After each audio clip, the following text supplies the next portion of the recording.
karakter saya adalah kitab suci. Di luar kitab suci tidak bisa bicara tentang ketuhanan. Nah, kalau bagaimana menurut kitab suci?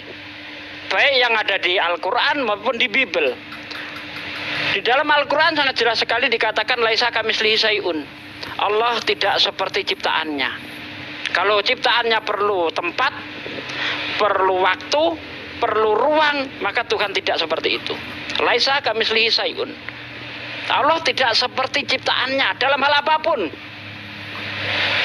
Ya, misalnya kalau di Kristen Tuhan itu perlu roh, misalnya untuk hidup misalnya. Islam enggak, karena dia maha hidup.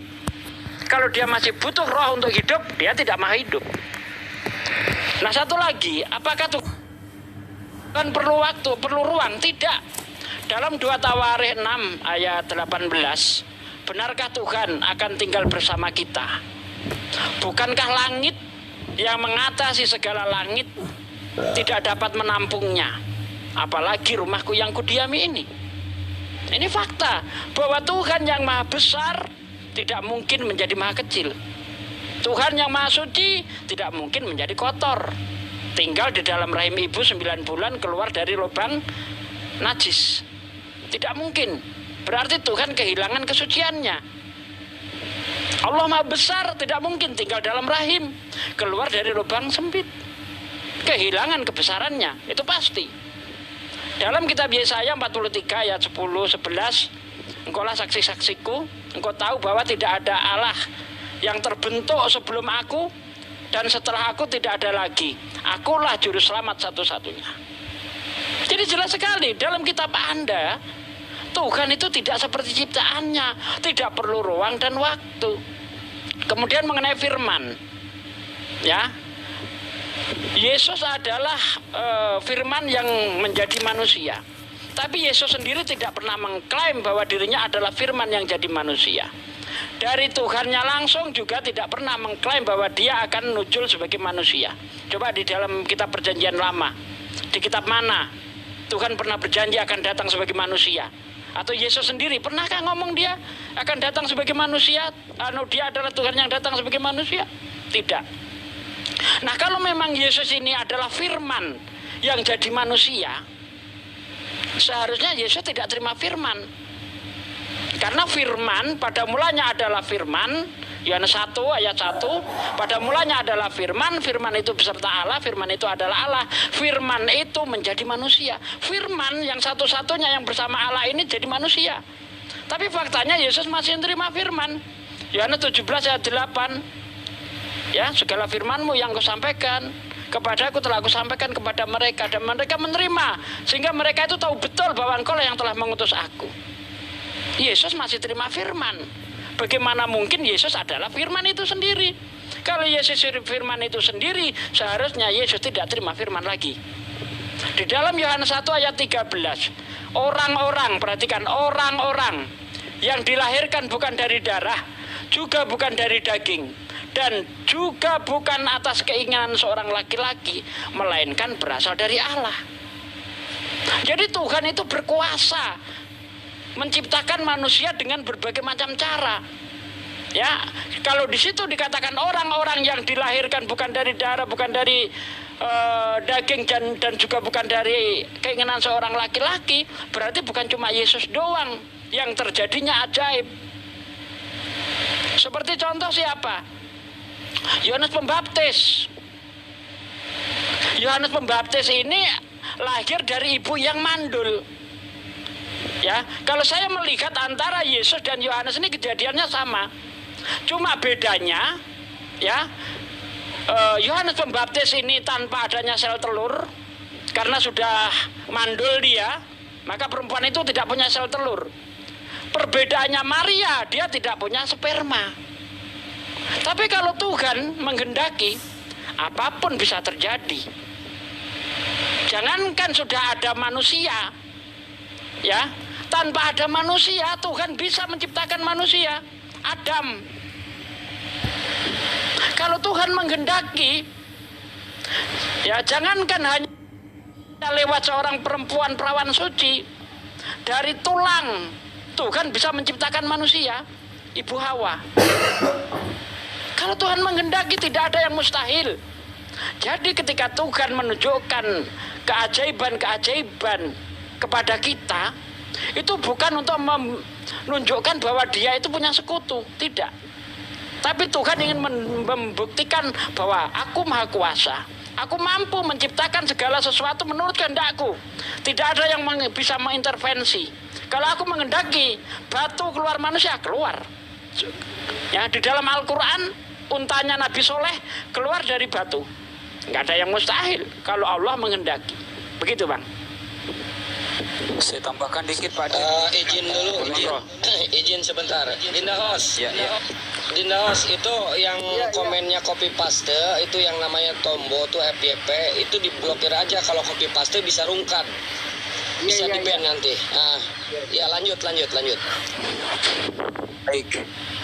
Terkait yang sudah dijelaskan oleh Pak D tadi ya berdasarkan Al-Quran, Asy-Syura ayat 11, laisa kamitslihi syai'un wa huwas samiul basir, itu tidak ada yang serupa dengan Allah, tidak ada sesuatu pun yang menyerupai Allah. Di surah Al-Ikhlas juga selaras ya, tidak ada yang serupa dengan Allah, Allah tidak menyerupai makhluknya. Di kitabnya Bang Gers ini juga ada Bang ayat yang selaras dengan itu. Abang bisa catat ya. Abang bisa catat di Yesaya pasal 6 nomor 5. Di situ Tuhan tidak setara, tidak serupa, tidak sebanding, tidak sama dengan sesuatu apapun. Yesaya 46 nomor 5. Lalu kemudian di Bilangan 23 ya, Bilangan 23 nomor 9, di situ dijelaskan bahwa Allah itu sang pencipta langit dan bumi itu bukanlah manusia dan bukanlah anak manusia. Lalu kemudian di Hosea pasal 11 nomor yang ke-9, di situ juga dijelaskan bahwa Allah itu bukan manusia. Lalu kita beralih kepada ucapan Yesus sendiri.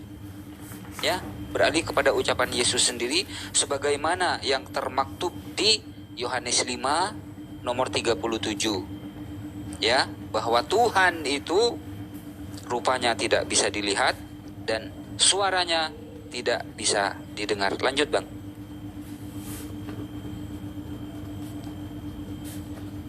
Sedikit saya tambahi ya, di dalam Yesaya 29 ayat 16 di situ sangat jelas ya. Ini diperumpamakan. Kamu memutarbalikkan keadaan. Ya, kamu memutarbalikkan segala sesuatu. Haruskah tukang priok dianggap sama seperti tanah liat?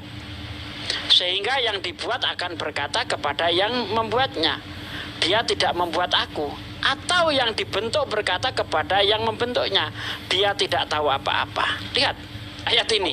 Ya, ini Tuhan sedang mengumpamakan ini, bahwa antara ciptaan dan sang pencipta itu tidak sama. Ya, monggo ditanggapi. Oke, baik.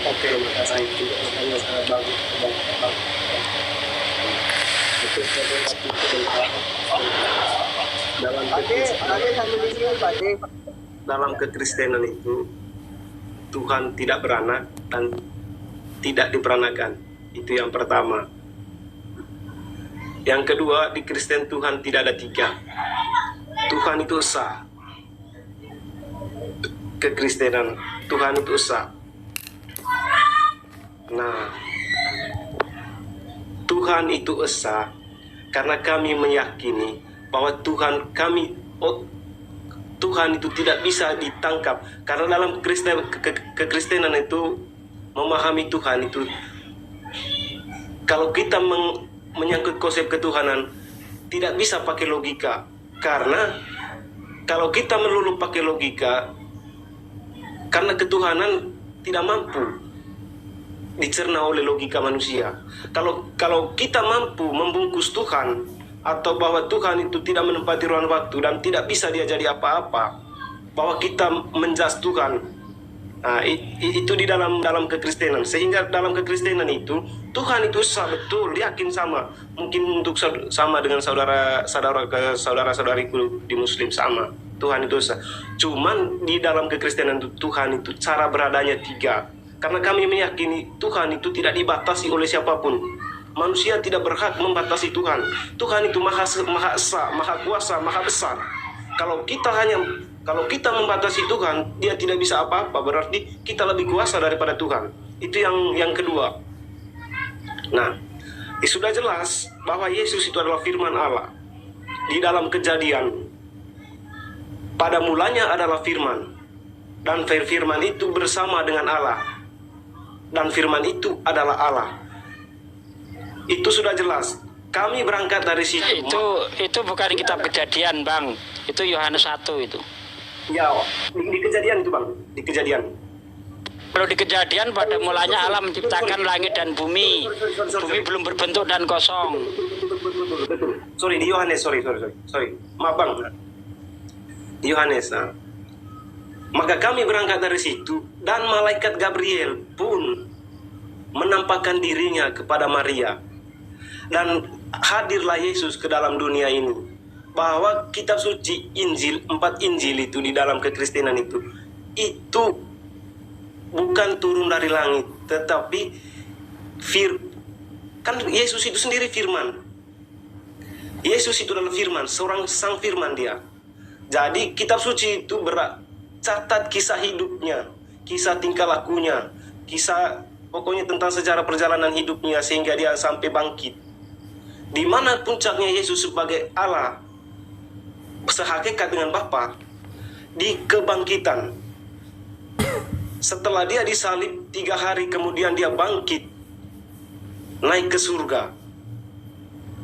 Allah itu tidak ada 3 di kekristenan, Pak. Allah tidak ada 3. Oke, sampai di situ saya penjelasan saya. Nah, yang saya mau tanyakan di bapak-bapak yang terhormat, sorry saya tidak ini ya, jangan tersinggung, kita saling bertanya ini, saling menerima supaya tahu perbedaannya. Saya ingin belajar, Pak, dari sisi Muslim, dari sisi Kristen. Kalau ada pun channel Hindu saya ingin belajar, channel lain channel saya. Yang saya mau tanya kepada bapak-bapak, apakah di dalam Islam itu Allah itu, memahami Allah itu, apakah dia tidak bisa menjadi apa saja? Apakah dibatasi hanya Allah itu besar? Allah itu maha kuasa? Kalau Allah itu maha kuasa, lalu tidak bisa menjadi apa-apa, berarti masih dibatasi. Itu kalau pakai logika. Kalau pakai logika, Allah itu maha besar, tetapi dia tidak bisa jadi apa-apa, berarti di satu sisi mengakui kebesarannya, di sisi lain membatasi. Berarti logika kita yang membatasi Tuhan. Nah, bagaimana itu penjelasannya, Bang? Oke, Bang Riki, aku tinggal 7 menit, Bang Riki ya, Pak De, sebentar. Dalam perspektif Islam. Silakan bapak-bapak. Bikin moderator dulu, Dinda. Dibikin moderator dulu, Dinda. Ya. Kita saling sharing ini. Udah. Ya, sudah paham, Pak. Ya, pertama yang saya ingin komentari adalah Anda mengatakan bahwa Tuhan Kristen itu Esa. Esa itu tunggal, satu-satunya. Sebagaimana yang dikatakan Yesus ketika terjadi tanya jawab antara Yesus dan orang-orang ahli Taurat, orang-orang Yahudi. Di dalam Markus 12 ayat 29. Guru, beritahu kami hukum yang terutama itu apa? Apa yang dikatakan Yesus? Hukum yang utama dan pertama. Dengarlah hai Israel, Tuhan Allah kita, Tuhan itu Esa. Yohanes 17 ayat 3. Inilah hidup yang kekal itu, yaitu mereka percaya bahwa Engkau satu-satunya, tunggal. Ya, Engkaulah satu-satunya Allah yang benar dan Yesus Kristus yang Engkau utus. Yesus Kristus utusan. Nah, apa benar Tuhan Kristen itu Esa tunggal? Saya melihat tidak. Kenapa saya katakan tidak?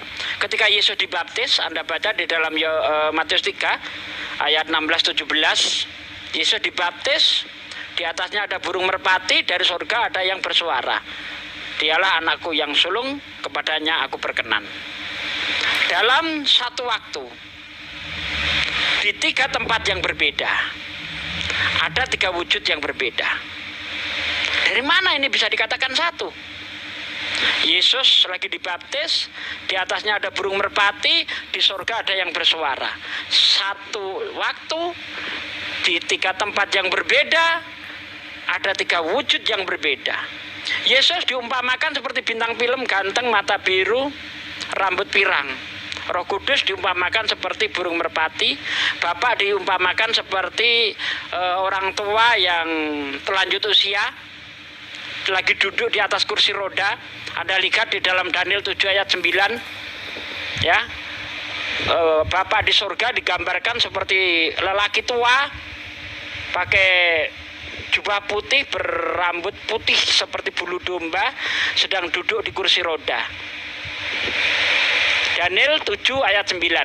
Saya tidak mau ngarang ngomong, saya nggak mau asumsi, harus ada data yang saya tunjukkan. Kalau nggak percaya cek sendiri. Daniel 7 ayat 9.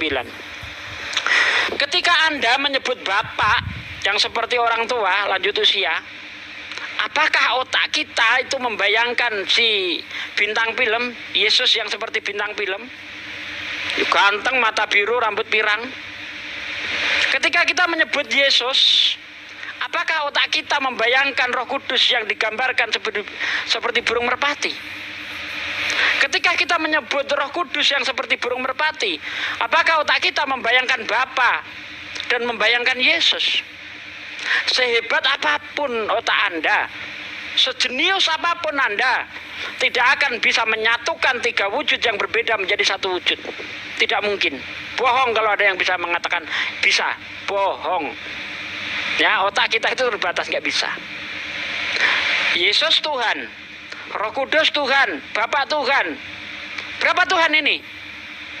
Yesus seperti bintang film, Roh Kudus seperti burung merpati, Bapa di surga lanjut usia. Berapa Tuhan? Yesus Tuhan, Roh Kudus Tuhan, Bapa Tuhan. 3 Tuhan.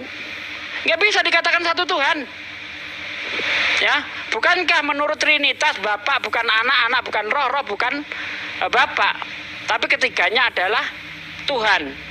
Saya umpamakan, saya manusia, Pak Suki manusia, Bang Grey manusia. Ada berapa manusia? 3 manusia. Bukan satu manusia.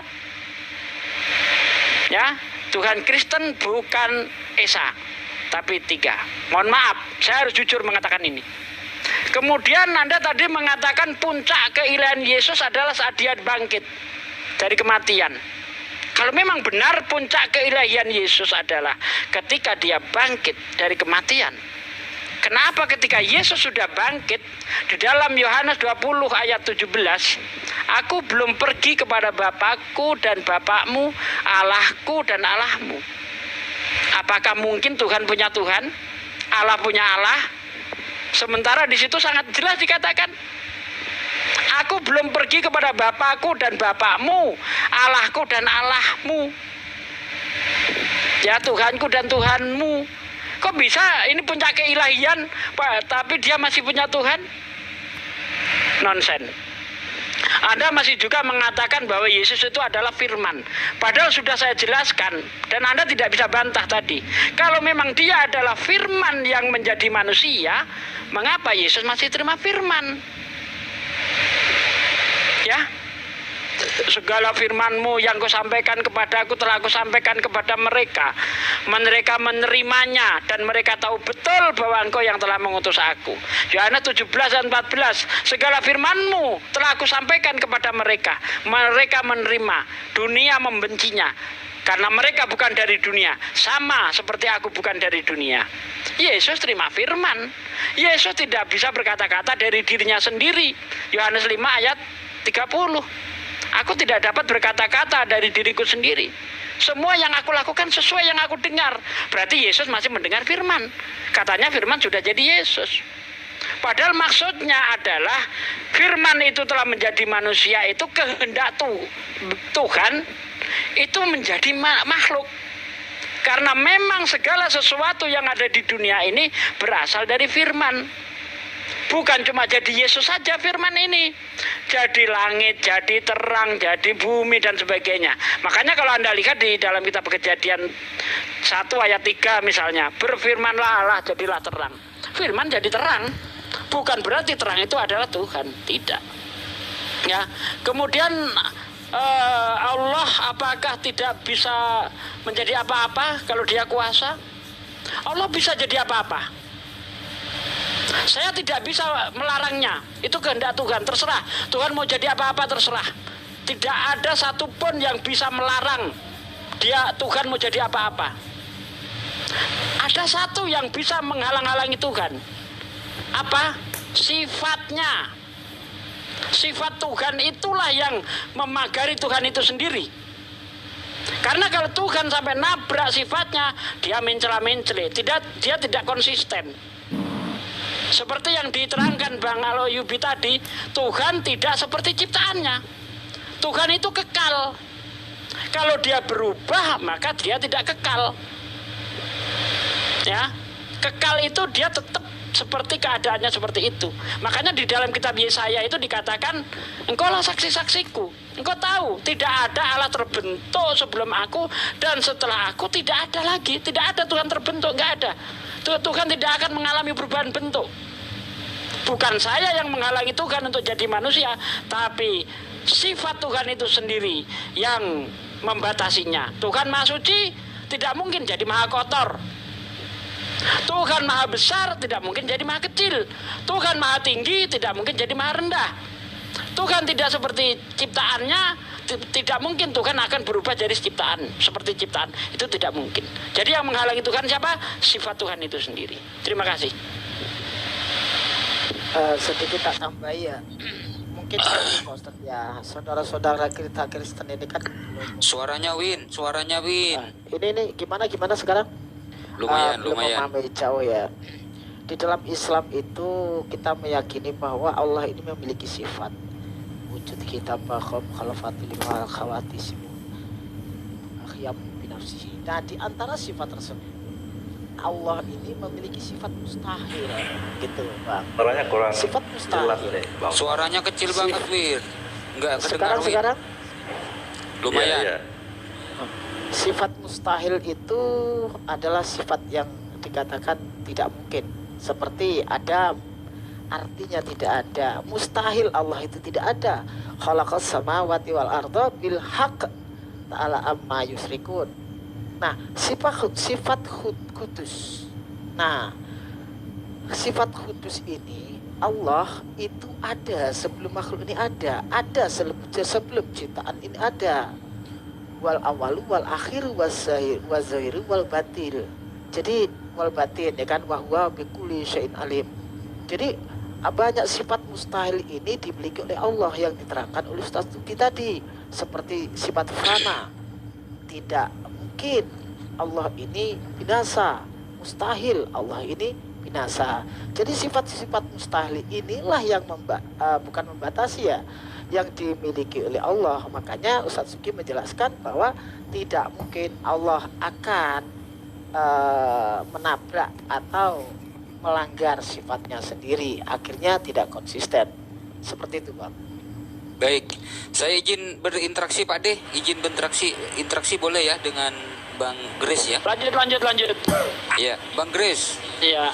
Ini terkait Tuhan Maha Kuasa ya. Tuhan Maha Kuasa artinya kuasa melakukan segala-galanya, begitu ya. Oke, saya tertarik bahasan ini.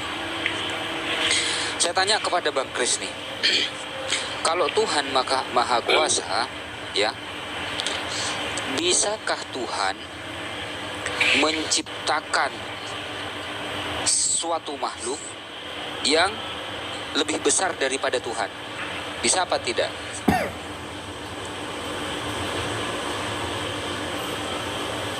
Kalau lebih besar dari Dia, tidak bisa. Itu kalau itu konteks ciptaan Bang ya. Ciptaan ya. Iya. Kalau ciptaan ya, otomatis tidak mungkin Dia menciptakan yang lebih besar dari Dia. Nah, itu Bang Kris betul. Tuhan itu maha besar. Kalau Tuhan menciptakan suatu makhluk yang lebih besar daripada Tuhan itu sendiri, berarti Tuhan telah mengingkari besarannya tadi, Bang. Itu mustahil bagi Tuhan. Itu justru merendahkan daripada sifat Tuhan itu sendiri. Contoh, saya contohkan begini, Bang. Tuhan itu kan maha besar, ya kan? Maha besar di atas segala-galanya. Nah, kalau Tuhan menjadi manusia, Bang, kira-kira Tuhan mengecil apa tidak? Coba ulangi, Bang. Tuhan itu kan maha besar, toh. Kalau Tuhan menjadi manusia, Tuhan menjadi kecil apa tidak? Oh, enggak, Bang. Enggak. Ya? Keyakinan saya enggak, Bang. Loh, kok gitu, Bang? Tuhan itu kan maha besar, ya kan? Ya, Bang, maha kuasa. Ya, Tuhan itu maha kuasa, maha segala-galanya, maha bisa, mau bisa jadi apa saja terserah Tuhan, gitu kan? Ya.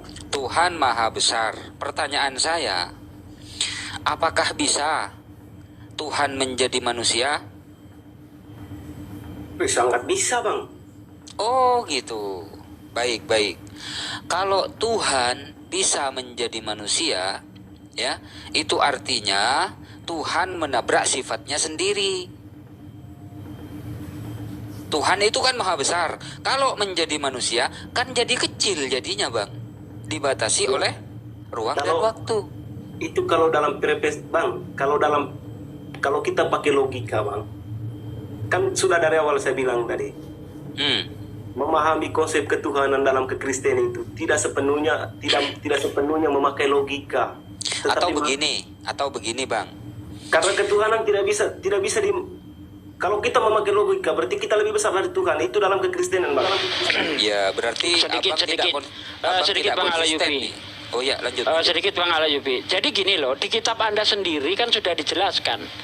Ya, benarkah Tuhan hendak tinggal bersama kita?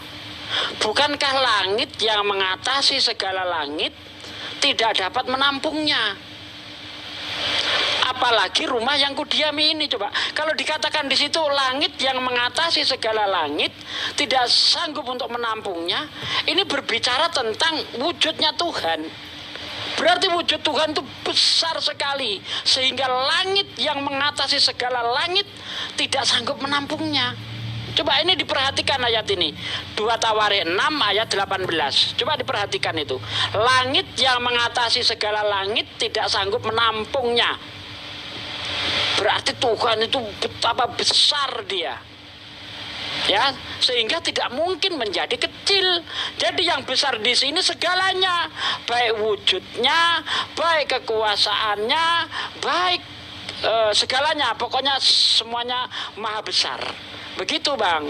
Tidak mungkin dia kecil tapi dibilang maha besar, itu nggak mungkin. Itu nggak logis, Bang. Lanjut.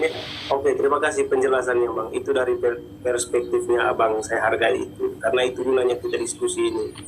Bukan dari saya, Bang. Bukan. Dari kitab Anda. 2 Tawarikh 6 ayat 18. Itu bukan kitab orang Islam. Kitab yang ada pada Anda. Dibuka. Gini, kan yang saya tanyakan tadi begini, Bang. Kan Allah itu maha kuasa. Betul. Nah, dalam kekristenan itu Allah itu Allah maha kuasa, Allah maha segalanya. Saya yakin juga di abang-abang di dalam room ini sepakat dengan itu, ya kan? Betul. Maha segalanya. Kalau kita pakai logika, kalau misalnya 100% pakai logika 1000% pakai logika manusia, itu berarti kita membungkus Tuhan. Berarti Tuhan itu ada dalam berarti lebih besar otak kita daripada Tuhan. Itu dalam kekristenan, Bang. Makanya dalam kekristenan tidak melulu pakai logika, tetapi mana nih? Begini, Bang. Yang tidak bisa kita logikakan adalah pribadi Tuhan. Tapi tentang konsep ketuhanan itu harus sesuai logika. Karena Tuhan itu memberi kita itu akal, itulah yang kita gunakan untuk menilai ini benar, ini salah. Kalau kita itu bertuhan hanya modal iman saja, maka tidak ada namanya Tuhan salah. Semua agama benar. Modal iman. Ada orang menyembah sapi. Diimani sapi itu Tuhan. Berdasar iman itu benar. Tetapi berdasarkan akal sehat apakah itu benar? Ada orang nyembah pohon. Ya. Secara iman mereka benar. Iman. Tetapi apakah secara akal sehat pohon itu adalah Tuhan? Jadi jangan hanya modal imani saja, akal dipakai ketika kita menelaah tentang konsep ketuhanan. Kalau soal Tuhannya, Tuhan, ya itu nggak bisa kita logikakan seperti apa wujudnya Tuhan, itu nggak masuk akal kita. Tetapi Tuhan memperkenalkan kita tentu yang sesuai dengan akal kita. Itu sudah pasti. Tidak mungkin Tuhan memperkenalkan tentang dirinya tapi di luar akal kita. Itu tidak mungkin, Bang. Lanjut, Bang Alayubi. Ya, saya sambung dengan ini ya, statement abang yang tadi. Abang kan sudah betul tuh di awal yang saya tanyakan. Ya, abang mengakui bahwa Tuhan itu maha kuasa, Tuhan itu maha besar. Saya kan tanya nih kepada abang, kalau Tuhan maha kuasa, apakah bisa Tuhan menciptakan suatu benda, sebuah benda yang lebih besar daripada Tuhan? Abang jawabnya nggak bisa, nggak mungkin kata abang kan? Iya, nggak bisa ya. Nah, tidak mungkin, bukan tidak bisa, tidak mungkin. Kenapa tidak mungkin? Karena kalau itu dilakukan oleh Tuhan, ya? Enggak, gini, sorry sebentar bang, sorry sebentar.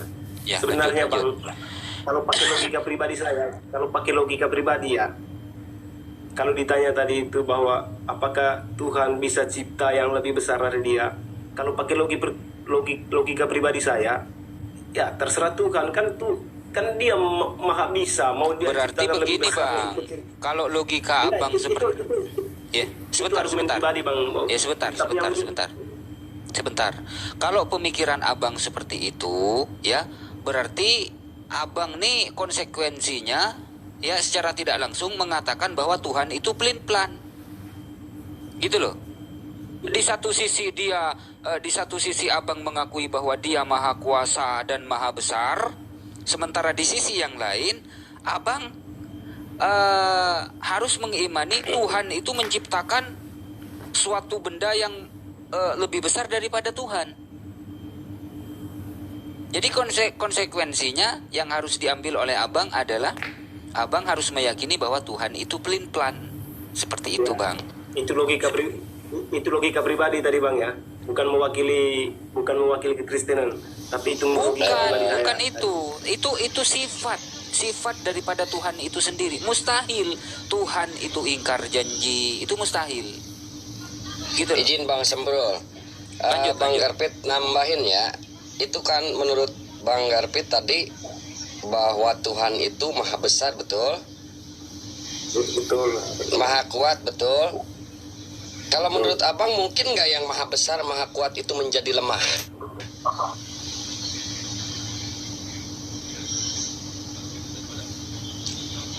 Halo? Gini. Boleh saya jawab, Bang? Boleh. Bisa nggak Tuhan itu menjadi maha lemah?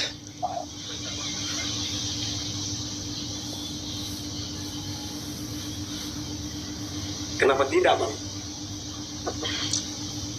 Artinya Tuhan itu ada di bawah manusia gitu.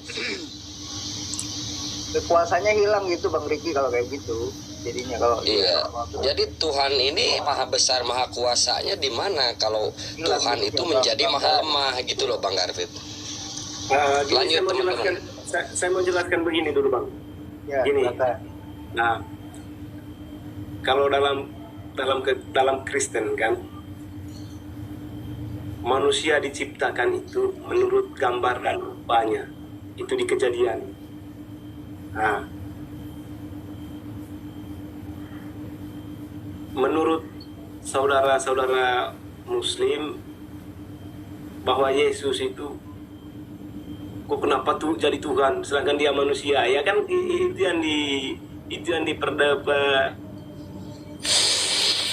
yang diomongin kan tadi. Iya. Dalam kekristenan itu, dalam cipta manusia itu awal mulanya itu menurut gambar dan rupa Allah. Itu itu di kitab Kejadian. Nah, nanti saya tanya sebentar untuk ke abang-abang di sini. Sehingga di Yohanes 1 tadi dibilang Abang Sugi tadi, betul, di Yohanes pada mulanya adalah firman, firman itu adalah Allah, firman itu bersama Allah, dan firman itu adalah Allah. Nah, kami meyakini di kekristenan bahwa karena Allah besar kasihnya kepada manusia, sekian banyak dosanya di manusia sebelum Masehi, terjadi peperangan di mana-mana, pembunuhan di mana-mana, sehingga karena besar cintanya kepada manusia, dia menunjukkan dirinya. Itulah Yesus. Bukan menunjukkan dirinya, nggak ada seperti itu, Bang. Jangan dirubah-rubah ayat itu. Itu Yohanes 3 ayat 16, Bang. Karena begitu besar kasih Allah terhadap dunia, maka ia mengaruniakan anaknya yang tunggal, supaya setiap orang yang percaya tidak binasa. Jangan dibilang nujul, Bang. Nggak ada di situ menunjukkan diri, Bang. Jangan dirubah-rubah, Bang. Nujul sama dengan menjelma kan, Pak? Kalau salah koreksi, Pak, ya. Tidak. Di situ tidak dikatakan menjelma ataupun nujul, tapi mengaruniakan, mengutus. Bukan tidak bisa diartikan nujul atau menjelma di situ. Oke. Saya hargai perspektif pandangannya abang di sini, mengutus. Itu pandangannya Bapak. Dan saya mau menjelaskan karena saya yang mengimani, Pak. Saya tahu persis. Jadi dia menjelma menjadi manusia karena di Yohanes tadi pada mulanya adalah firman, dan firman itu bersama dengan Allah, dan firman itu adalah Allah. Nah, dan malaikat Gabriel menampakkan dirinya dengan Maria, ibu Yesus. Sehingga kami meyakini bahwa karena besar cintanya Allah kepada manusia, dia menjelma dirinya menjadi manusia yang sesuai dengan kemampuan otaknya manusia. Nah, itu yang kami yakini, Pak. Boleh.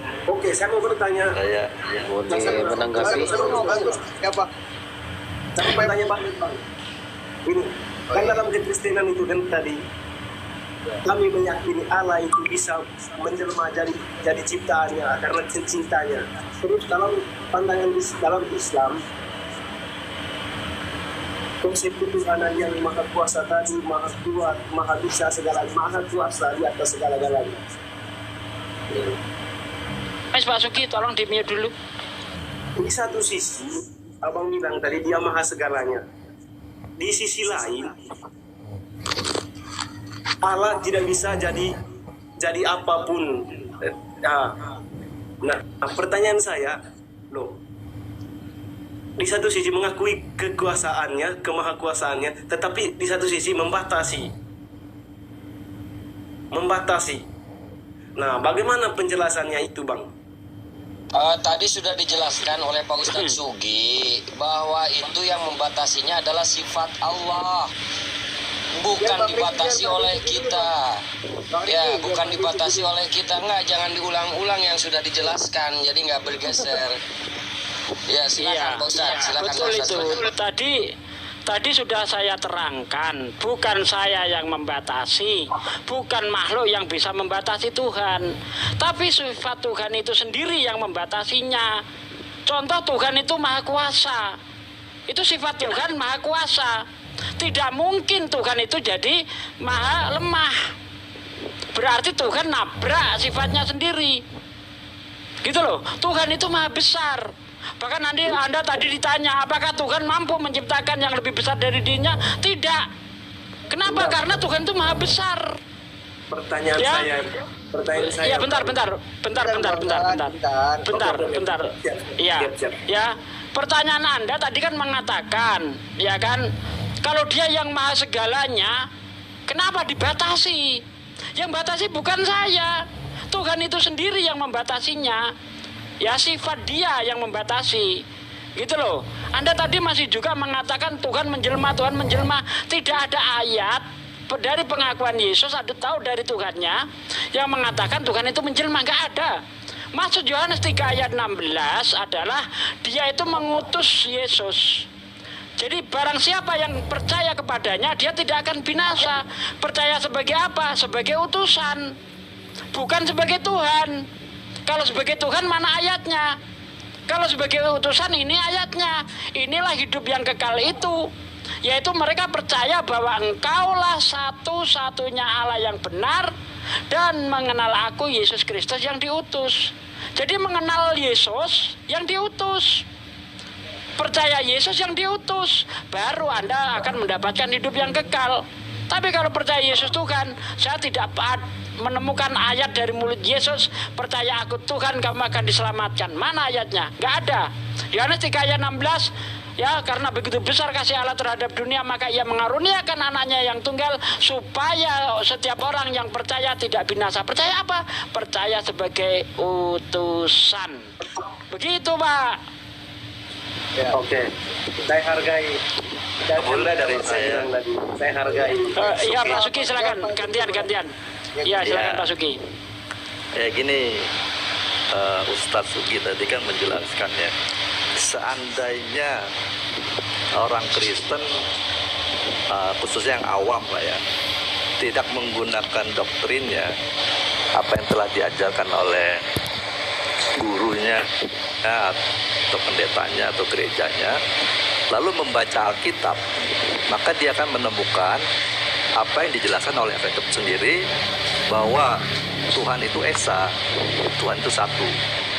Betul. Lalu Yesus mengatakan dirinya adalah utusan, kan begitu. Nah, sedikit Pak. kalau di Alkitab sedikit. Ya. Yang saya maksud, kalau orang itu tidak pernah kena doktrin, ya, dia Ya. masih bersih tanpa adanya pengajaran Yesus Tuhan, maka ketika dia baca Alkitab, dia tidak akan menemukan Yesus itu Tuhan. Itu yang saya katakan. Oh gitu, ya. Ya, sekarang saya anggap bisa begitu. Dan kedua, pasti orang itu juga akan melihat Tuhan itu satu. Betul. Tuhan itu Esa. Karena Betul. begitu banyaknya ayat di Perjanjian Lama dan Perjanjian Baru mengatakan Allah itu Esa. Nah, Yesus sendiri mengatakan Allah itu Esa, yang dipanggil Bapa. Dan Betul. Yesus itu utusan. Nah, kalau melihat Alkitab seperti ini, mengapa masih ada orang yang mau keluar dari Alkitab? Nah, kalau Alkitab seperti ini, mengapa tidak masuk ke dalam Alkitab dan mempercayainya apa yang diajarkan di dalam Alkitab? Lalu ada sanggahan, karena di Alkitab mengatakan Yesus diutus hanya untuk domba Israel yang hilang. Itu dia. Padahal Yesus sendiri mengatakan di dalam Yohanes 10 ayat 16, ada domba yang lain yang harus kutuntun. Berarti Yesus hadir ke dalam dunia ini bukan hanya untuk domba-domba Israel, tetapi untuk semua manusia yang merasa berdosa, merasa tersesat. Dia butuh bantuan, butuh tuntunan. Nah, karena ada seperti ini Alkitab, maka menurut saya, karena Alkitab kalau dibaca dari Perjanjian Lama sampai Perjanjian Baru akhir, itu menerangkannya secara detail. Bagaimana Tuhan itu memberikan Alkitab, itu ada sebabnya. Alkitab ini ada, pasti ada sebabnya. Setelah dibaca, oh ternyata Tuhan kasih Alkitab, wahyu yang ditulis yang di dalam Alkitab menjelaskan bahwa manusia pertama yang diciptakan itu telah jatuh dalam dosa. Di situ dicatat, jika Adam tidak jatuh dalam dosa, berarti dia hidup kekal di bumi ini dan Alkitab tidak ada. Artinya Alkitab ini adalah wahyu dari Tuhan yang benar dan jelas, kronologis dan lengkap. Nah, karena Alkitab ini dipahami banyak orang Kristen, dianggap menurut orang di luar Kristen itu Tuhan yang membingungkan. Dan setelah dipelajari ternyata tidak bingungkan, tidak membingungkan. Menjelaskan juga bahwa Allah itu Esa. Esa semuanya.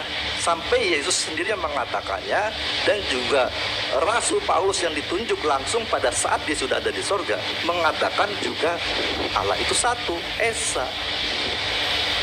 Nah, kalau soal doktrin yang dibangun oleh orang-orang Kristen, ya seharusnya biarlah mereka memahami itu. Tetapi kalau orang yang lainnya yang belum terdoktrin atau sudah terdoktrin tetapi mau melepaskan itu lalu membaca kitab dan memahaminya, tentu seharusnya bisa memegang Alkitab sebagai kitab suci, tuntunan untuk keselamatan dunia akhirat. Nggak perlu keluar.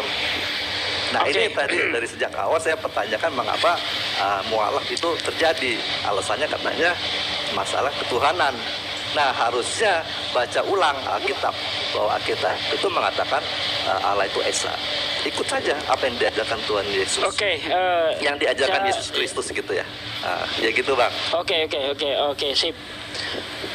Intinya Anda setuju dengan apa yang saya katakan?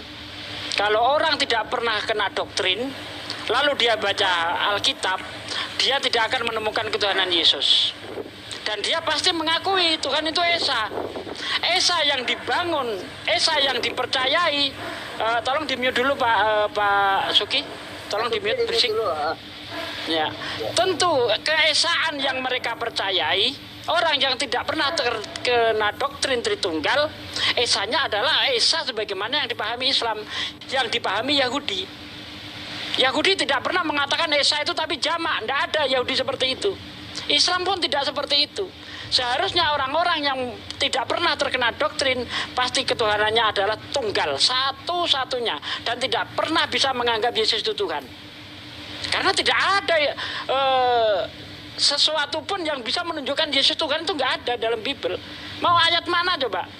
Dari keajaibannya, Yesus sendiri ngaku ketika dia membangkitkan Lazarus. Yohanes 11 ayat 41-43 ya. Lalu orang-orang itu mengangkat batu itu. Lalu Yesus menengadah ke atas. Ya Bapa, aku bersyukur kepadamu karena aku tahu engkau selalu mendengarkan aku. Karena aku tahu engkau selalu mendengarkan aku, tetapi karena banyak orang yang berdiri di sini mengelilingi aku, supaya mereka tahu bahwa engkau yang telah mengutus aku. Melakukan keajaibannya yang terbesar. Kalau menyembuhkan orang sakit itu biasa saja. Mengobati orang pincang biasa saja. Ada yang lebih besar keajaiban Yesus yang dilakukan, membangkitkan orang mati. Ini hanya bisa dilakukan Tuhan. Seharusnya kalau memang Yesus itu Tuhan, nih aku Tuhan, nih ya Lazarus saya bangkitkan. Tapi justru Yesus tidak mengatakan itu. Supaya mereka tahu bahwa engkau yang telah mengutus aku. Karena memang ketika Yesus melakukan keajaiban-keajaiban itu untuk membuktikan bahwa dirinya adalah utusan Tuhan. Sebagaimana yang tertulis di dalam Kisah Para Rasul 2 ayat 22. Orang-orang Israel, coba saya bacakan ya. Kisah Para Rasul 2 ayat 22. Nih. Kamu mana sih Kisah Para Rasul? Bentar. Ini kok Roma sih?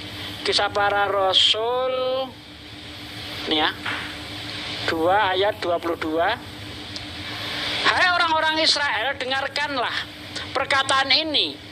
Yesus orang Nazaret, seorang yang dinyatakan di antara kamu oleh Allah dengan hal-hal ajaib, mukjizat-mukjizat dan tanda-tanda yang telah Allah tunjukkan di antaramu melalui dia, seperti yang kamu ketahui. Jadi Yesus ini hanya perantara untuk menunjukkan kekuasaan Tuhan, bukan menunjukkan dia Tuhan. Makanya ketika Yesus melakukan keajaiban-keajaiban, dia ngaku utusan. Nanti kalau kita lihat di dalam Yohanes 5 ayat 36, aku mempunyai kesaksian yang lebih penting daripada kesaksian Yohanes, yaitu pekerjaan-pekerjaan Bapa yang diberikan kepadaku supaya aku mengerjakannya. Pekerjaan-pekerjaan itulah yang bersaksi tentang aku, bahwa Bapa yang mengutus aku. Jadi tidak ada satu ayat pun yang bisa Anda tunjukkan Yesus memenuhi kriteria sebagai Tuhan. Tidak ada. Ya. Lalu mengenai kalau memang sudah seperti itu, mengakui Yesus itu bukan Tuhan, Yesus itu hanya ada satu Tuhan Esa, kenapa harus keluar dari Alkitab? Anda menunjukkan Yohanes 10 ayat 16 ya kalau nggak salah ya. Yesus itu tidak pernah memanggil orang di luar Israel itu domba, nggak ada. Karena menurut Yesus orang di luar Israel adalah guguk. Matius 5 ayat 20. Matius 15 ayat 26. Ketika ada perempuan Kanaan minta tolong kepada Yesus karena anaknya kerasukan setan, ya di ayat 24-nya mengatakan aku diutus hanya untuk domba yang hilang dari Israel. Ayat 26-nya apa kata Yesus? Tidak layak roti bagi anak-anak dilemparkan kepada anjing. Dijawab oleh perempuan itu, benar Tuhan, tapi anjing itu makan remah-remah yang jatuh dari meja tuannya. Yesus gak pernah menganggap orang di luar Israel itu adalah domba, tapi dia adalah guguk, ya anjing. Nah, apa maksudnya domba yang bukan dari kandang ini? Maksudnya domba yang sudah keluar dari kandang, ya, yang tidak tidak ada di Israel itu. Karena kita tahu bahwa ketika Yesus diutus, bangsa Israel ini sudah berpelencar ke seluruh dunia. Semenjak kapan? Semenjak zaman diaspora. Ketika bangsa Israel dihancurkan oleh Raja Asyur. Baca Yesaya 7 ayat 20-21. Pada suatu hari dengan pisau cukur yang dipinjam dari seberang sungai Efrat, yakni Raja Asyur, Tuhan memangkas memangkas rambutnya dan bulu pahanya. Pisau cukur itu melenyapkan janggutnya juga. Itu jangan dipahami Tuhan pinjam pisau cukur beneran, enggak. Maksudnya Tuhan memakai bangsa Asyur untuk menghancurkan Israel. Semenjak saat itulah bangsa Israel itu terpecah menjadi Israel Utara dan Selatan. Dan setelah itu Israel melencar ke seluruh dunia. Ada yang di Australia, ada yang di Amerika, di Jerman dan sebagainya. Sehingga kalau kita lihat di dalam Matius 10 ayat 5 ayat 6, Yesus memanggil 12 murid dan berpesan, janganlah kamu masuk ke kota orang lain atau ke kota orang Samaria, melainkan pergilah kepada domba yang hilang dari Israel. Domba yang hilang ini bukan kepada sembarang bangsa, tetapi adalah dari keturunan Yakub yang sudah tidak lagi tinggal di dalam negeri wilayah Palestina itu. Ya, jadi domba yang lain di situ tidak bisa dipahami bangsa lain, tidak bisa. Terima kasih Pak Sugi. Iya, ya, ya kalau menurut pandangan saya artinya ada lagi pada domba-domba lain yang bukan dari kandang ini, itu artinya di luar bangsa Israel ya. Begini, tadi Ustadz Sugi mengatakan jika orang-orang yang ini lepas dari doktrin atau yang tidak pernah terdoktrin mempelajari Alkitab, dia akan menemukan bahwa Allah itu Esa. Kedua itu bahwa Yesus untuk domba bangsa Israel, tetapi saya melihat bahwa Yesus untuk bangsa-bangsa lain juga. Pada akhir dia juga setelah mati dan bangkit, dia mengatakan jadikan semua bangsa muridku. Ini menyatakan bahwa Yesus untuk semua orang. Nah, permasalahannya bahwa di Alkitab itu tadi Ustaz Sugi mengatakan tidak ada satupun Yesus mengatakan atau tulisan mengatakan Yesus itu Tuhan. Sekarang yang saya mau tanyakan kepada Bang Sugi, sebenarnya pengertian Bang Sugi tentang arti Tuhan itu apa? Sebenarnya waktu Yesus mengatakan diri Tuhan itu apakah dia itu sebagai Bapa atau memang Tuhan dalam pengertian hanya sebuah titel? Bagaimana Ustaz Sugi menjelaskannya? Ya, sebenarnya gini ya. Iya, sebenarnya gini ya. Kalau kita lihat dari bahasa Yesus sehari-hari, Yesus itu tidak pernah dipanggil Tuhan, tapi dia dipanggil Maran, Tuan.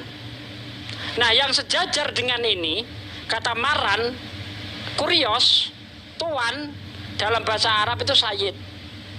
Sayyid ini tidak pernah digunakan untuk merujuk kepada Tuhan. Sayyid ini hanya kepada manusia yang dihormati. Sayyidina Abu Bakar, Sayyidina Ali, Sayyidina Utsman. Ya Sayyid, konteksnya itu Sayyid. Kalau Tuhan, Rob. Tapi faktanya bahkan di dalam Yohanes 13:13 dalam bahasa Arab itu Sayyid, bukan Rob di situ. Antum tatunani wa aduh tolong di mute dong, siapa ini? Ya, itu disebut Sayyid di situ. Ya, jadi Tuhan, kata Tuhan ini kan hanya terjemahan di bahasa Indonesia saja. Ya, Padahal kalau kita lihat teks aslinya dalam bahasa Aram misalnya itu Maran. Bukan Adonai, bukan Elohim, bukan. Ya. Nah, kita ke Matius 28 ayat 19 yang Pak Suki sebutkan ya. Itu kalau kita lihat dalam bahasa Yunaninya ya, dikatakan karena itu pergilah dan mana bentar, ini yang versi terjemahan baru ya. Karena itu pergilah jadikanlah semua bangsa muridku. Semua bangsa muridku. Bukan semua bangsa, Pak. Semua bangsa muridku. Sehingga kalau Anda lihat dalam bahasa Yunani itu pakai kata etnis. Anda lihat dalam bahasa Yunani itu etnis. Etnis ini bukan bangsa. Ini ras. Etnis ini ras. Maksud Yesus penginjilannya itu tetap kepada ras murid dia. Yaitu dari bangsa Israel. Ya, ayat 19 Matius ini pereutentes au matei tausate panta ta etni. Ini etnis. Ada kata etnis dalam bahasa Yunani di sini, etni. Etnis bukan merujuk semua bangsa, tapi itu ras. Etnis Jawa, etnis Batak, etnis Cina, ya kan? Etnis Betawi, etnis, bukan bangsa. Coba dicek etnis. Suku ya. Nah, maksud suku ya, Pak Ustadz. suku, ya, suku, ya. Etnis, betul. Nah, jelas di situ dikatakan jadikanlah, ya, karena itu pergilah jadikanlah semua etnis muridku. Kembali lagi kepada Matius 10 ayat 5 ayat 6. Melainkan pergilah kepada domba yang hilang dari Israel. Konteks. Jadi antara ayat ini tidak bisa bertabrakan. Kalau ini diartikan kepada seluruh bangsa, maka akan bertabrakan dengan Matius 10 ayat 5 ayat 6. Jadi di situ maksudnya adalah suku murid dia, bukan segala bangsa. Bahasa Yunaninya jelas. Monggo dilanjut. Oke. Kalau hal yang tadi di Matius 28 Bang Sugi meyakini begitu, nggak masalah. Tetapi ada di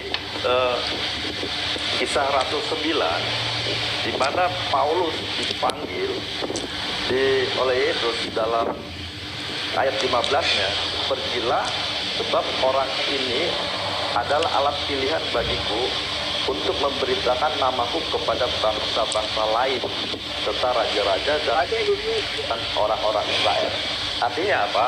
Memang di dalam Alkitab itu banyak pernyataan Yesus yang mengatakan memang dia diutus untuk bangsa Israel, itu nggak salah. Tetapi lalu di ayat yang lainnya, selanjutnya Yesus mengabarkan dirinya melalui Paulus harus diberitakan kepada seluruh bangsa. Jadi clear bahwa Alkitab atau Yesus ini diberitakan kepada seluruh bangsa. Nah, sekarang yang saya jadi pertanyaan itu tadi mengenai Tuhan. Kalau menurut Bang Sugi, kira-kira bentar, Pak Suki, kapan itu Yesus memerintah kepada Paulus? Tolong dijelaskan dulu itu. Iya, di sini kapan kan Yesus memerintahkan kepada Paulus? Saja nanti saya tanggapi, Bang. Biar aja, Bang. Nanti saya tanggapi, Bang. Lanjut, Pak Sugi. Iya. Nah, ini jadi yang pertanyaan saya, menurut Abang Sugi, kira-kira kalau umat Kristen Indonesia memberikan gelar Yesus sebagai Tuhan, kira-kira menurut Bang Sugi itu salahnya di mana dan seharusnya benarnya apa? Dan kalau seandainya memang dikasih gelar Tuhan, itu dengan pengertian yang bagaimana? Bang Sugi bisa menjelaskan nggak begini? Oke, saya jawab mengenai Kisah Para Rasul 9 dulu ya. Di dalam Kisah Para Rasul 9 ayat 8, ini saya agak-agak kurang percaya dengan kesaksian Paulus ini karena tidak konsisten dia. Kalau Anda baca di dalam Kisah Para Rasul 9 ayat 8, ayat 7, ayat 8 ya, di situ dikatakan mereka itu tidak melihat tapi mendengar. Nah, di Kisah Para Rasul 22 ayat 9, mereka itu mendengar tapi tidak melihat. Atau kebalikannya lah, coba dicek. Kok mencela-mencele. Nah, padahal di situ ya Paulus berkata, ya di Kisah Para Rasul 22 ayat yang saya sebutkan itu tadi, di ayat 7, ayat 6, ayat 7 ya. Paulus berkata, siapa engkau Tuhan? Yesus menjawab, aku orang Nazaret. Yesus menjawab, aku orang Nazaret. Aku Yesus Kristus orang Nazaret yang kau aniaya. Berarti dia bukan Tuhan. Dia orang Nazaret katanya. Jadi kesaksian ini saya tidak bisa mempercayainya karena saya lihat mencela-menceli. Ya, karena nanti kalau kita lihat apakah benar Yesus itu diutus untuk segala bangsa gitu. Karena ketika saya lihat di dalam 1 Korintus 16 ayat 5 ayat 6 ya. Ketika mereka melintasi tanah Pergia dan Galatia, Roh Kudus mencegah mereka mengkabarkan Injil ke Asia. Dan di ayat selanjutnya Roh Kudus mencegah mereka, Roh Yesus juga mencegah mereka. Nah, simpang siur jadinya. Lalu mengenai Tuhan. Tuhan dalam KBBI adalah sesuatu yang disembah.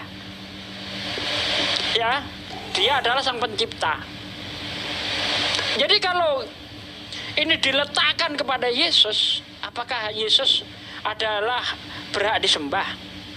Apakah Yesus sang pencipta? Tidak mungkin, karena Yesus sendiri mengatakan dalam Matius 19 ayat 4, bukankah engkau membaca, dia yang menciptakan manusia sejak semula. Yesus mengaku ada sang pencipta. Bukankah engkau baca, ya, dia yang menciptakan manusia sejak semula. Jadi Yesus bukan sang pencipta, tidak layak disebut Tuhan. Di dalam Wahyu 3 ayat 14, dan tuliskanlah kepada malaikat jemaat di Laodikia, inilah firman dari Amin, saksi yang setia dan benar, permulaan dari ciptaan Allah. Yesus ciptaan. Mau apa lagi? Mau disembah? Itu tidak bisa. Kalau Yesus sudah mengaku utusan, ya jangan ini ditafsir yang macam-macam. Karena Yesus menjelaskan seorang utusan tidak sama dengan yang mengutus. Seorang hamba tidak lebih tinggi dari Tuhannya. Yesus itu hamba. Matius 12 ayat 18. Di dalam Kisah Para Rasul ada juga. Yesus ini hamba. Jadi Yesus tidak layak melekat sandang ketuhanan. Tidak layak. Dalam konteks Tuhan sebagai sang pencipta atau yang disembah. Karena tidak ada orang yang menyembah Yesus, itu nggak ada. Terima kasih. Ya. Bang Sugi, boleh tanggap dulu sebentar. Siapa duluan? Boleh saya Bang Gar tanggapi? apa Bang Suki? silakan. Oh iya, Boleh saya Bang Gar, tanggapi? ya. Silakan, Bang Gar. Oke, gini Bang, saya tidak mau tanggap dari, karena begini, kan di sini kita sudah jelas kan, kita menjelaskan sesuatu karena keyakinan. Nah, saya menghargai itu dari sudut pandangnya Abang tadi, menafsir Alkitab kami kan. Nah, it's okay, bagus. Itu dari sisi pandangan Abang menafsirkan Alkitab kami. Dan saya tidak mau menafsirkan di kitab Abang, enggak. Karena apapun yang saya tafsirkan, Abang pun tidak mendengar apa yang saya ngomong karena masalah keyakinan. Nah, makanya saya hanya banyak dengar diam supaya saya tahu, intinya saya tahu saling perbedaannya di mana. Karena kalau keyakinan saya, apa semua yang dijabarkan oleh Bapak Sugi tadi ini, yang walaupun menurut Bapak Sugi itu benar dari sudut pandangnya, tetapi sudut dari saya sebagai yang saya punya keyakinan yang dibahas tadi ini berbeda. Nah, makanya saya tidak mau masuk ke situ, mau menjelaskan di Alkitab, biar dari Kejadian sampai Wahyu pun percuma saya jelaskan karena sudah pasti, karena kita sudah berbeda di sini. Cuma saya ingin sharing kita bedanya di mana. Supaya tidak saling hujat, itu intinya saya masuk di sini. Supaya tidak saling hujat bahwa kita letak perbedaannya di sini. Yang saya mau tanya. Bentar Bang, saya bentar. Nanti habis ini Anda tanya supaya saya tidak lupa. Nanti habis ini silakan tanya. Jadi begini Bang, saya ingin meluruskan bentar sedikit Bang. Saya ingin meluruskan gini ya. Saya tidak menafsir Alkitab. Perlu dicamkan, saya tidak menafsir Alkitab dengan asumsi saya. Saya menafsir Alkitab dengan ayat Alkitab. Itu yang benar. Kita tidak boleh menafsir kitab orang lain dengan asumsi kita. tafsir Alkitab dengan ayat Alkitab itu yang benar. Ya, nah ya bentar, sedikit. Sementara Anda bukan berdasarkan apa yang tertulis dalam Alkitab, melainkan berdasarkan iman. Disinilah yang menjadi pembeda. Saya berbicara sesuai data apa yang tertulis, Anda berdasarkan iman. Tidak ketemunya di sini, Bang. Tetapi kalau kita sama-sama pakai dasar yang ada di Bible, saya yakin kita akan ketemu. Silakan, apa yang mau ditanyakan? Terima kasih, Bang. Oke, benar Bapak bicara sesuai data tadi. Tetapi data Bapak yang pakai itu, data yang Bapak pakai bukan dari keyakinan Bapak, tetapi dari keyakinan Kristen, kan? Itu yang pertama. Terus data yang Bapak jabar bukan data keyakinan yang Bapak imani, bukan. Makanya Bapak bilang bukan menafsir. Terus bagaimana Bapak tahu bisa menafsir? Bagaimana bisa Bapak tahu kalau bukan menafsir Alkitab saya? Ya kan, itu poin kedua. Terus poin ketiganya, Bapak-bapak ini dari kan sempat ngomong doktrin. Kalau tidak salah ya, sempat ngomong doktrin. Oke, itu Kristenan, itu yang saya mau jelaskan. Itu Kristenan itu memang di doktrin, dogmatis, doktrin ya. Karena bagaimana Kristenan itu menyejarah, dia menulis sejarah. Nah, karena Yesus pernah hadir pada masanya, yaitu di Israel sana, di Yerusalem, kota suci Yerusalem. Ya, saya mau tanya, menurut Bapak doktrin, keyakinan Bapak di doktrin apa enggak? Itu yang saya mau tanya. Kira-kira di dalam Islam itu, kenapa sampai saat ini Bapak tahu ajaran? Oke, sip, sorry. Ada orang telepon. Kenapa sampai Bapak bisa tahu ajaran Islam dari dari abad ke-7 sampai saat ini? Kenapa Bapak bisa tahu kalau itu tidak didoktrin oleh pendahulunya turun temurun sampai pada bapak-bapak di Rum ini sekarang? Nah, kan Bapak kan ngomong doktrin tadi di kekristenan. Oke, berarti Bapak tidak pakai doktrin. Terus kenapa sampai bisa Bapak tahu saat ini? Kira-kira mau apa sebutannya? Didoktrinkah atau tidak? Mau dijawab, Pak? Silakan, Pak De. Dulu, Bang. Kita umat Islam tidak pernah didoktrin. Maaf, Pak De. Iya. Kita umat Islam tidak pernah didoktrin soal ketuhanan. Ya. Karena apa? Dasarnya jelas. Ayat-ayatnya ada. Bukan berdasarkan asumsi. Ya, ayatnya sudah banyak tadi kita sebutkan. Nah, sementara kawan-kawan Kristen ini menuhankan Yesus tidak berdasarkan ayat yang jelas, melainkan hanya berdasarkan penafsiran-penafsiran. Sementara di dalam Amsal 3 ayat 5, di situ dikatakan, percayalah kamu kepada Tuhan dengan segenap hatimu, dan janganlah kamu bersandar atas pengertianmu sendiri. Nah, di sini saya melihat kawan-kawan Kristen menganggap Yesus Tuhan itu hanya berdasarkan penafsiran, berdasarkan pengertian sendiri, tidak sesuai dengan apa yang tertulis di situ. Ya, kalau Anda berdasarkan yang tertulis, maka Anda tidak akan menuhankan Yesus. Karena Yesus menjelaskan dia utusan. Yesus menjelaskan dia punya Tuhan. Yohanes 4 ayat 22. Kamu menyembah apa yang tidak kamu kenal, kami, kata Yesus, menyembah apa yang kami kenal. Coba, kami, berarti Yesus adalah termasuk kami. Kami menyembah apa yang kami kenal. Yesus menyembah. Apakah orang yang menyembah ini adalah Tuhan? Bukankah Tuhan ini adalah otoritas tertinggi? Bagaimana mungkin dia adalah, kalau dia di bawah otoritas yang lain, dia tidak layak jadi Tuhan. Tuhan itu otoritas tertinggi. Tidak ada lagi yang lebih besar kekuasaannya selain dia. Tuhan yang Maha Kuasa. Bahkan kalau Anda lihat ketika Ebezebedius datang kepada Yesus, Anda buka di dalam Matius 20 ayat 21, 20 sampai ayat 23. Ebezebedius minta kepada Yesus, agar kelak anaknya diletakkan di sebelah kanan dan kirinya. Apa jawab Yesus? Mengenai siapa yang duduk di sebelah kanan dan kiriku, aku tidak berhak memberikannya, karena sudah ditentukan oleh Bapakku. Yesus tidak punya kuasa yang melebihi dari Tuhan itu sendiri. Tuhan Bapa kekuasaannya berasal dari dirinya sendiri.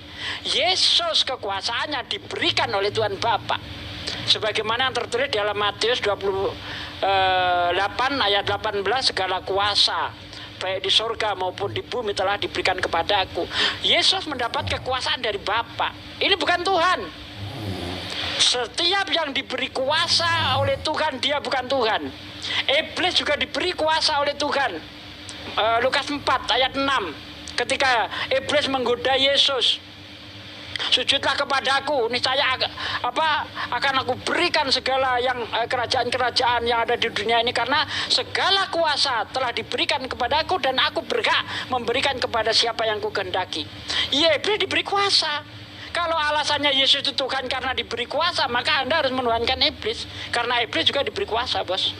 Ya, dari mana kita tahu tentang ketuhanan? Dari kitab suci, bukan dari kata orang. Allah sendiri yang menerangkan bahwa dia adalah Tuhan. Innani anallah la ilaha illa ana fa'budni wa aqimis sholata dzikri. Aku ini Allah, tidak ada Tuhan selain daripadaku, tidak ada yang berhak disembah selain aku. Maka beribadalah kamu, ya, maka sembahlah aku dengan cara sholat dan zikir. Ya, jelas Al-Quran itu jelas sekali gitu loh. Tidak ada doktrin-doktrinan. Kita disuruh belajar, disuruh menggunakan akal sehat kita. Bahkan Allah selalu menegur kita, afala yatawakilun, apa kamu tidak menggunakan akalmu? Afala yatafakkarun, apa kamu tidak berpikir? Jadi orang-orang Islam adalah orang-orang yang berpikir, karena dengan cara akal sehat kita diberi Tuhan, itulah yang bisa kita gunakan untuk mencari Tuhan yang benar. Begitu, Bang. Tapi izin ganti ini ya, aku baterai hampir mati nih. Oh, Pak Bang Ayub. Bang Abi? Oh iya. Iya. Iya, baik. Makasih ya. Ya. Bang Ayub mau Boleh lagi? saya lanjut? Iya, silakan. Suki. Iya, silakan Pak Suki. Saya lanjut ya. Iya. Iya.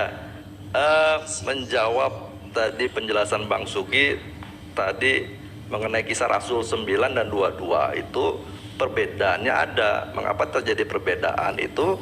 Karena kisah Rasul 9 ini ditulis oleh saksi, mendengarkan lalu dia menulis. Sedangkan di kisah Rasul 22 itu adalah tulisan langsung dari Paulus.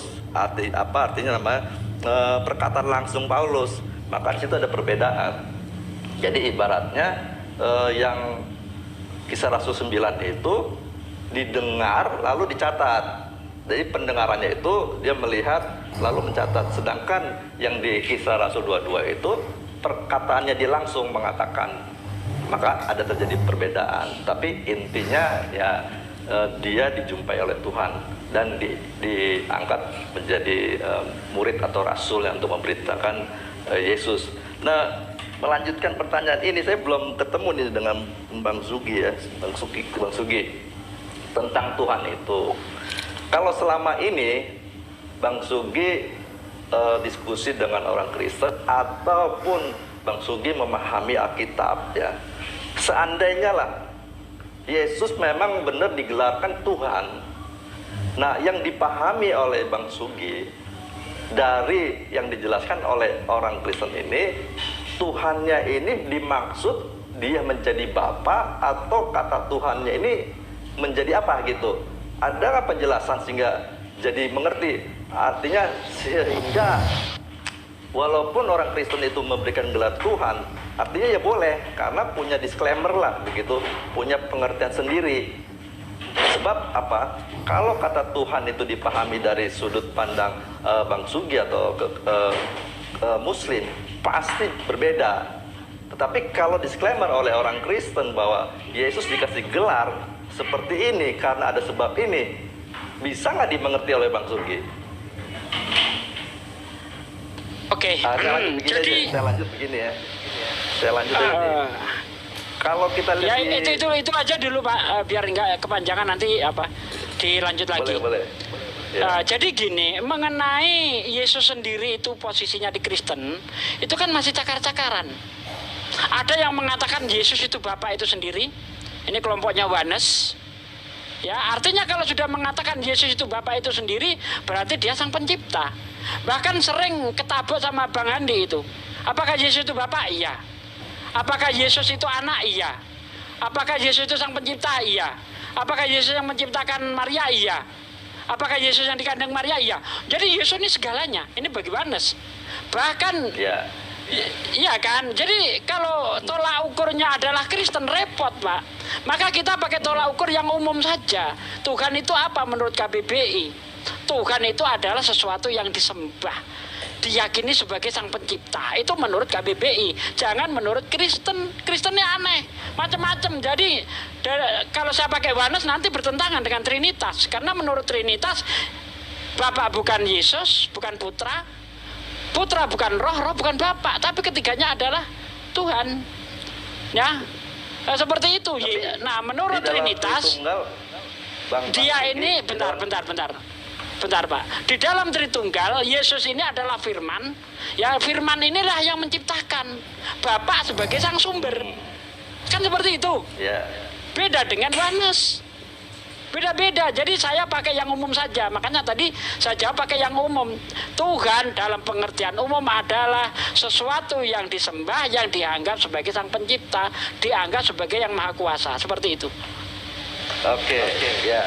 Jadi begini, kalau berdasarkan doktrin Tritunggal dan Yohanes menyatakan bahwa Yesus itu Firman dan dia yang menciptakan gitu kan. Nah, kalau berdasarkan apa yang Yesus katakan, apakah kita tidak bisa mengerti atau mungkin jadi mengerti? Di Yohanes 10 ayat 34-35, Yesus mengatakan begini, kata Yesus kepada mereka, tidakkah ada tertulis dalam kitab Taurat kamu, aku telah berfirman, kamu adalah Allah. Jikalau mereka kepada siapa firman itu disampaikan, disebut Allah. Sebab kitab suci tidak dapat dibatalkan. Nah, kalau 36-nya ini untuk pembelaan diri Yesus kepada orang Yahudi. Masihkah kamu berkata kepada dia yang dikuduskan oleh Bapa? Jadi Yesus dikuduskan oleh Bapa dan yang telah diutusnya ke dalam dunia. Engkau menghujat Allah karena aku telah berkata aku anak Allah.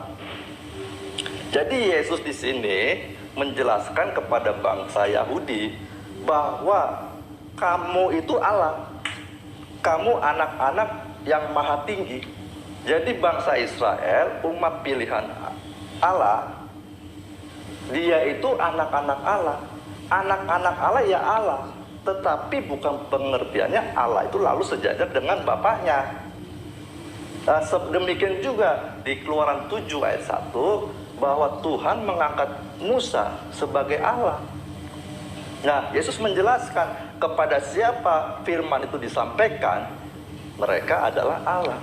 Yesus menerima firman Allah, maka dia mengatakan dirinya anak Allah. Kalau anak Allah pasti ya Allah, tetapi bukan pengertian dia bapaknya, bukan berarti dia bapak. Anak manusia ya manusia, anak Allah ya Allah. Jadi artinya Yesus dikasih gelar Allah bisa, tapi bukan pengertiannya Allah Bapa. Yesus dikasih gelar Tuhan, tapi bukan pengertiannya Tuhan Bapa, tapi dia Tuhan penguasa yang diberikan kuasa. Begitu Bang Sugi. Ini justru sering saya terangkan Pak Sugi. Mengenai ayat ini saya menerangkan seperti yang Anda katakan itu tadi. Ya, ketika Yesus itu dituduh, ya sering saya katakan itu, ketika Yesus itu sering dituduh menyamakan dirinya dengan Tuhan, ya Yesus itu mengingatkan kepada orang Yahudi, Yohanes 10 ayat 34, bukankah ada tertulis di dalam kitab Taurat kamu, aku berfirman kamu adalah Allah. Ini bukan berarti Yesus itu adalah Allah di zaman Taurat, tidak. Maksudnya Yesus itu ingin menunjukkan bahwa di dalam kitab Taurat ada orang juga disebut Allah. Ayatnya Anda sebut, Keluaran 7 ayat 1. Lihat aku berfirman kamu adalah bagi Fir'aun dan Harun adalah nabimu. Nah di ayat 35 jikalau kepada mereka firman itu disampaikan, disebut Allah. Dalam konteks ini saya tidak masalah, karena maksudnya Yesus orang-orang yang jadi wakil Tuhan, orang-orang yang menyampaikan firman Tuhan itu disebut Allah, tapi bukan Allah sang pencipta, setuju, tetapi sebagai sang penyampai firman. Makanya Yesus adalah Allah dalam konteks sebagai sang penyampai firman, bukan sebagai sang pencipta. Ya. Makanya di dalam Yohanes 17 ayat 8 ayat 14, Yesus menerima firman dan menyampaikan firman. Dalam konteks ini saya nggak ada masalah, Pak. Allah dalam konteks ini ya, ilah sebenarnya bukan Allah, ilah, wakil Tuhan.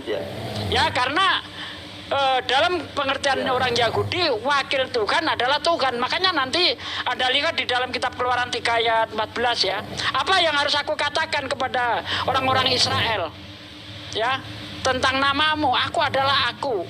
Katakan kepada mereka, aku mengutus aku kepadamu. Musa di situ juga pakai aku. Aku di situ yang pakai A kecil itu aku Musa. Aku mengutus aku kepadamu. Kenapa Musa juga pakai kata aku? Karena Musa adalah Allah. Keluaran 7 ayat 1. Seperti itu dalam ini saya nggak ada masalah, Pak. Kalau dalam konteks ini saya nggak ada masalah. Yesus ilah, tapi bukan sebagai sang pencipta, tetapi sebagai sang penyampai firman, sebagaimana Musa. Artinya ketika Yesus dituduh sebagai Tuhan, dia menyamakan dirinya dengan Musa. Sama-sama Allah, tapi bukan sebagai sang pencipta, tetapi sebagai sang penyampai firman. Iya, tepat sekali Bang Sugi. Kebetulan saya juga memahami seperti ini ya. Ya. Artinya yang dipahami Bang Sugi, saya juga memahami. Lalu berhadapan dengan orang Kristen yang tidak memahami, tidak sepaham dengan ini. Nah sekarang jadi pertanyaan saya begini, Alkitab sudah menjelaskan sejelas-jelasnya seperti ini, dan Alkitab benar mencatat bahwa Yesus itu satu-satunya utusan, satu-satunya Allah yang dipanggil Bapa, dan satu-satunya utusan Yesus. Nah, mengapa Bang Sugit tidak mau ada di dalam Alkitab? Kenapa harus keluar? Kenapa harus ada di luar? Nah, kenapa Yesus hanya sekedar dipercaya saja, sedangkan untuk mengetahui Allah yang benar, itu harus mengetahui ajarannya. Ajaran yang diajarkan, yang dibawakan oleh Bapa itu, karena Bapa itu adalah kasih, maka sumber apapun akan melahirkan kasih. Nah, hukum yang terutama dikatakan Allah itu Esa, kedua, kasihilah Tuhan dan kasihilah sesama. Di dalam 1 Yohanes 4 ayat 7, 8, 9 itu, bahwa jika orang mengasihi sesamanya, dia berasal dari Allah. Jadi orang yang mengasihi, dia terlahir dari Allah. Dan orang yang mengasihi sesamanya, dia mengenal Allah. Jadi kalau Oke, Pak Sugi, jangan kepanjangan, lupa nanti saya. Jangan kepanjangan, lupa. Jadi mengenai itu tadi saya tambah sedikit ya. Sebenarnya kata yang di situ yang dipakai adalah Elohim. Elohim itu tidak setara dengan Allah. Elohim itu dari kata El dan Yim.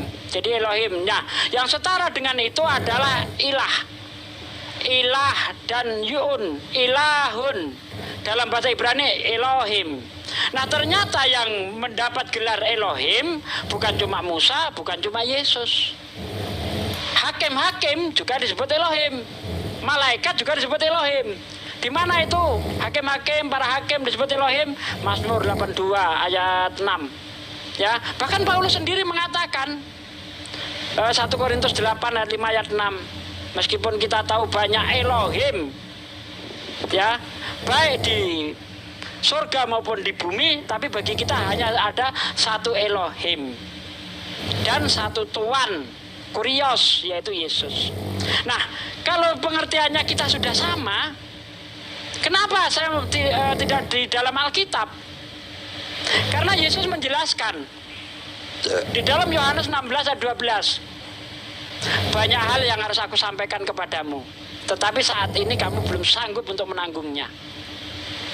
Itu artinya ajaran Yesus ini belum sempurna. Sehingga harus ada yang di penyempurnanya itu. Yesus tidak berbicara tentang pernikahan. Yesus tidak berbicara tentang perbankan. Yesus tidak berbicara tentang perceraian, ahli waris, perceraian ada. Yesus tidak berbicara tentang bagaimana membagi waris. Ya, Yesus tidak berbicara tentang bagaimana ketatanegaraan. Nah, semua itu hanya ada di Islam. Hukum apa yang tidak ada di Islam? Semuanya lengkap. Hubungan sesama manusia ada aturannya, hubungan kepada Tuhan ada aturannya. Hablum minannas, hablum minallah. Ada aturannya di dalam Islam. Sementara Yesus menjelaskan kasihilah Tuhan Allahmu dengan segenap hatimu dan segenap akal budimu dan kasihilah sesamamu. Ini prakteknya seperti apa? Mengasihi Tuhan tentu kita menjalankan segala perintah Tuhan. Prakteknya seperti apa? Adakah Yesus menerangkan cara ibadah seperti ini, seperti ini, seperti ini? Di mana ayatnya? Enggak ada. Ya, sesama hubungan sesama manusia seperti apa? Selain kasihi, prakteknya seperti apa kasih itu? Kalau di Islam jelas, kita juga diperintahkan untuk mengasihi sesama manusia. Prakteknya, aturannya ada. Ya, misal kita mendapatkan rezeki, di setiap rezeki kita ada 2,5% untuk saudara kita yang membutuhkan. Belum nanti zakat. Belum lagi infak, belum lagi sedekah. Ada aturan di situ. Jadi praktek untuk kasih kepada manusia itu harus ada. Bukan hanya kasih sesamamu, tapi tidak dijelaskan bagaimana prakteknya. Nah, di Islam ada prakteknya. Hablum minannas, termasuk jangan berbuat riba. Ya. Tidak boleh menindas yang lain. Itu prakteknya lengkap di dalam Islam. Makanya Yesus mengatakan bahwa ajarannya belum lengkap. Tetapi apabila penghibur itu datang, dia akan membawa manusia ke dalam seluruh kebenaran. Saya tidak menemukan selain Islam yang membawa manusia itu dalam seluruh kebenaran. Ya, di agama lain masih bisa kita nyerempet sedikit untuk minuman keras. Walaupun itu hanya sedikit, masih boleh. Contoh di dalam Kolose 2 ayat 23 kalau nggak salah. Kolose 5 ayat 23. Jangan minum air saja, melainkan tambah sedikit anggur. Berhubung pencernaanmu terganggu dan badanmu sering lemah. Anda tahu, orang menjadi drunken master, menjadi pemabuk, itu bukan langsung menenggak 10 botol. Tidak, tapi dari sedikit demi sedikit akhirnya kecanduan. Bagaimana di Islam? Di Islam sangat jelas, sesungguhnya minuman keras, berjudi, mengundi nasib dengan anak panah, itu termasuk perbuatan keji dan termasuk perbuatan setan. Maka jauhilah ia agar kamu mendapat manfaat. Boro-boro bisa nyicipin. Bentar, tolong di mute dulu. Aduh, tolong di mute dulu, aduh. Boro-boro bisa menyicipi minuman keras. Tolong di mute aja Bang ya. Bang Manabi. Bang Andi nggak dengar kayaknya. Iya. Boro-boro bisa menyicipi minuman keras. Mendekati saja dilarang. Artinya Islam ini tidak memberi toleransi terhadap terjadinya maksiat. Ya, mendekati saja dilarang, apalagi sampai nyicipin. Itu hebatnya Islam di situ, Pak. Ya, ketika umat Islam dilarang berzina, wala taqrabul zina, jangan dekati zina. Tidak boleh. Itulah Islam ini membawa manusia dalam seluruh kebenaran. Kalau Anda lihat di ayat 7, Yohanes 16 ayat 7, ya. Ini bentar saya bacakan ayatnya, saya agak lupa. Yohanes 16 ayat 7, ya. Namun benar yang kukatakan ini kepadamu adalah lebih berguna bagi kamu jika aku pergi, sebab jikalau aku tidak pergi, penghibur itu tidak akan datang kepadamu, tetapi jikalau aku pergi, aku akan mengutus dia kepadamu. Jadi syaratnya penolong penghibur itu datang, sang penolong itu datang, Yesus harus pergi. Kalau Yesus tidak pergi, penolong penghibur itu tidak akan datang. Orang Kristen mengasumsikan itu adalah Roh Kudus. Padahal kita tahu Roh Kudus sudah datang sebelum Yesus pergi. Kapan? Ketika Yesus dibaptis ada Roh Kudus berupa burung merpati. Dia pernah memberkati Elizabeth. Dia pernah datang kepada Maria. Dia pernah datang kepada Yesus. Jadi bukan Roh Kudus yang dimaksud. Karena syaratnya harus pergi. Sementara Roh Kudus, baik Yesus pergi ataupun tidak pergi, Roh Kudus tetap datang. Sementara syaratnya penghibur itu datang, Yesus harus pergi. Itulah yang akan membawa manusia ke dalam seluruh kebenaran, tidak lain dan tidak bukan. Dia adalah baginda Nabi Muhammad Sallallahu Alaihi Wasallam.